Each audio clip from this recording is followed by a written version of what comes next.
देगा। फ्यूडलिज्म कानूनन पाकिस्तान में खत्म हो चुका है, कानूनन सरदारी निजाम कानूनन खत्म हो चुका है, 1973 के आइन के अंदर खत्म हो चुका है, लिहाजा कानून बनाने से ये खत्म नहीं होगा। ठीक है ना। अगर आप इंसाफ दें, वडेरे का जुल्म खत्म कर दें, वडेरे अच्छा, और वडेरा जो है वो असेंबली में मौजूद है, वडेरा पुलिस को भी इस्तेमाल करता है। वडेरे को इन असेंबलीज ने एक और बहुत बड़ा लानत से पाकिस्तान की इलेक्टोरल पॉलिटिक्स को दी है, और वो ये है कि डेवलपमेंट एक्सपेंडिचर जो है वो एमएनए के थ्रू जाता है। यानी अगर इस असेंबली ने 5 या 10 करोड़ फी एमएनए दिया है कि तुम अपने यहाँ डेवलपमेंट एक्सपेंडिचर करो, कितना खाएगा कितना लगाएगा है, तो ये फ्यूडलिज्म को मजीद प्रमोट कर रहे हैं। अच्छा, और फ्यूडलिज्म जो है वो जमीनों के साथ नहीं है, फ्यूडलिज्म इज द मेंटालिटी। जो शहरी पार्टीज हैं, मिसाल के तौर पर एमक्यूएम है ना, तो अब वो शहर की फ्यूडल है, आप समझे ना। मेंटालिटी ये कि उसका ऑपोजिशन उसको बर्दाश्त नहीं है, यही बहुत सारी चीजें उसके साथ आती हैं। तो ये एक फ्यूडल मेंटल फ्यूडल स्ट्रक्चर है जिसके खिलाफ मैं समझता हूं सारी पार्टीज को होना भी चाहिए। और अगर इंसाफ स्ट्रांग हो जाए तो ये फ्यूडलिज्म और तालीम स्ट्रांग हो जाए तो फ्यूडलिज्म खुद ही अभी पार्लियामेंट में नहीं है, लेकिन फिर भी वो आज की हुकूमत के साथ मिलके क्या कंस्ट्रक्टिव रोल पाकिस्तान की तरक्की के लिए अदा कर रही है, या कि क्रिटिसिज्म ज्यादा हो रहा है और कंस्ट्रक्टिव रोल जो है वो कम अदा किया जा रहा है? आप लोगों ने अपोजिशन और गवर्नमेंट के साथ अपने जो आइडियाज हैं पाकिस्तान की प्रॉब्लम सॉल्व करने के लिए, क्या वो आप लोग शेयर करते हैं? बिल्कुल शेयर करते हैं, हर लेवल पर शेयर करते हैं, और हुकूमत ने कोई फोरम ही नहीं रखा है सवाए पब्लिक क्रिटिसिज्म के। यानी आप ये देखिए कि अच्छा, पब्लिक क्रिटिसिज्म भी हम बड़ा पॉजिटिव करते हैं। कभी मैं भी कभी टेलीविजन पर गया, खान साहब भी टेलीविजन पर गए, तो कभी तो फ्रस्ट्रेट होकर मुसलसल बताना भी पड़ता है कि कितना करप्शन है। अगर हम नहीं बताएंगे तो कौन बताएगा। उसके साथ साथ हम ये मुसलसल कह रहे हैं, देखो बड़ी बात कह रहे हैं, हम ये कह रहे हैं कि हम जमहूरी निजाम चाहते हैं, हम इसको डिस्टर्बेंस नहीं चाहते। तो ये हम एक पॉजिटिव इनपुट दे रहे हैं कि यार जमहूरियत शुड नॉट बी चैलेंज है। हम इसी जमहूरियत में रहते हुए डेमोक्रेटिक प्रोसेस का हिस्सा है। फिर मौजूदा हुकूमत ये एक डील की बुनियाद पर आई है। आप सब जानते हैं एनआरओ जैसा गवर्नमेंट तो ना हुई, डेमोक्रेसी तो अभी फिर भी नहीं हुई, मगर ये आर्मी की हुकूमत से बेहतर है, ये बात समझ लो, है ना। लेकिन जब आर्मी की हुकूमत थी उस वक्त की अगर आप जीडीपी के नंबर्स देखें और अभी के जीडीपी के नंबर्स देखें और पर कैपिटा इनकम वगैरह देखें तो आर्मी की हुकूमत में वो बेहतर थे। अब ये जो इस वक्त करप्शन अपने इतने अरूज पर है कि पाकिस्तान जो है वो बैंकरप्सी के बहुत करीब है, ये आपको भी पता है। नहीं, आर्मी ने भी कम करप्शन नहीं किया, मगर आपको बताऊं कैसा करप्शन किया। आर्मी के जमाने में लैंड का करप्शन सबसे बड़ा है। लैंड जो है ना बड़ी कीमती है। आर्मी के दौर के अंदर जो फौजी लैंड का करप्शन हुआ है, जो यानी इस माना कर सारे पाकिस्तान को लूटा और खाया गया, तो आर्मी के जमाने में बहुत ज्यादा हुआ, मगर अभी कुछ कम नहीं हुआ, अभी बड़ा ही होगा।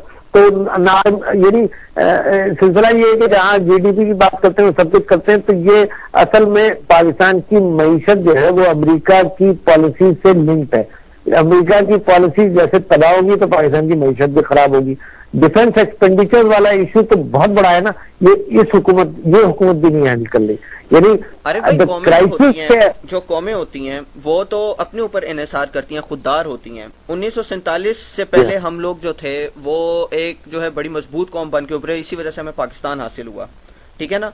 अगर हम 1947 के बाद जो है क्या हम एक कौम नहीं बन सके, फिर इसका मतलब है क्योंकि हमने हमेशा दूसरों पर इन्हिसार किया, हमने अपने आप पे अपना वो कशकोल तोड़ा ही नहीं, या फिर हम एक जिस तरह से मेरी आपसे पहले भी बात हो रही थी कि हम एक हजूम है या फिर एक खरीदे हुए लोगों की तरह हैं हम, तो फिर कि जो बड़ी ताकतें हैं, बैरूनी ताकतें, उन्होंने मुख्तलिफ अदवार में जो है जहां मर्जी है वहां फायदा उठाया और फिर जो है हमें छोड़ दिया, और फिर हम जो है वो कहते हैं कि हमारे साथ मदद नहीं किया। ऐसा ये मेंटालिटी क्यों है हमारी? एक कौम जो होती है वो तो बहुत खुददार चीज का नाम है। आपका ख्याल है कि हम पाकिस्तान जो है या पाकिस्तानी अवाम जो है वो एक पाकिस्तानी कौम है, उनमें एक वतनियत का जज्बा है? देखो, पाकिस्तानी कौम तो हम वक्त के साथ साथ बनते चले जा रहे हैं for a number of reason, है ना।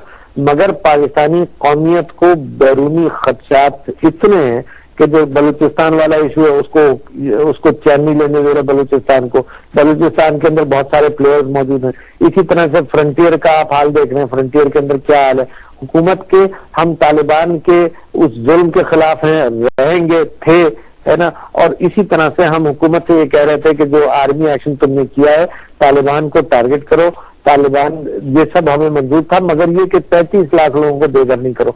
तो ये कौम के साथ मुसलसल जब चैलेंजेस आते हैं ना, तो कौम इकट्ठा नहीं हो पाती, मगर यही कौम अर्थक्वेक में इकट्ठा नजर आती है, क्राइसिस में नजर आती है। जैसे तुमने कहा ना, ये फिर एक कौम तो ना हुई, ये तो एक हजूम हुआ जो कि किसी एक जिसको एक कोई एक मसला चाहिए, यानी कि एक इवेंट चाहिए, बॉम्ब ब्लास्ट हो गया या फिर जलजला हो गया या फिर बैरूनी जारियत, या एक मुल्क ने भारत ने अगर खुदा न खास्ता जो है वो हमला कर दिया, तो तब ये कौम इकट्ठी होगी, वरना ये कौम जो है वो एक इकट्ठा, मगर क्यों कैसे इकट्ठा होगी? जब इंसाफ ही नहीं दोगे तो कैसे इकट्ठा होगी? जब बलूचिस्तान वाले कहते हैं कि जी हमें एक्सप्लॉइट किया गया, तो कैसे इकट्ठा होगी? जब इंसाफ होगा, जब मेरा स्टेक होगा तो मैं इकट्ठा होऊंगा ना। तो जब मेरा स्टेक नहीं होगा, और बहुत से लोगों को जो एक्सप्लॉइट होते हैं, उसमें बहुत बड़ा हाथ ये जो वडेरों और सरदारों का, जो उन्हें बढ़ने ही नहीं देते इतना आगे कि उनमें इतनी सोच पैदा हो कि वो एक इन्फॉर्म्ड फैसला कर सकें, वो उनके खिलाफ खड़े हो सकें, उनके शनाख्ती कार्ड मगर हुकूमत वो लोग खुद बनवा के, मगर सुनो ना, ये तो हुकूमत की जिम्मेदारी थी ना कि सरदारी निजाम खत्म करें, है? अच्छा, हुकूमतें क्या करती हैं? ले दे करती हैं। जो हुकूमत आती है, इन्हीं वडेरों को जो अलर्ट होकर आते हैं, इन्हीं के साथ डील्स करती है, क्योंकि ये सब करप्शन के अंदर फंसे हुए हैं।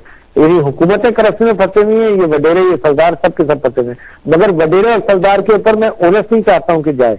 मैं समझता ये हूं कि ओनस हुकूमत का है, ओनस बड़े सूबे का जरूर है ना। एनएफसी अवार्ड के हवाले से ओनस जरूरी है।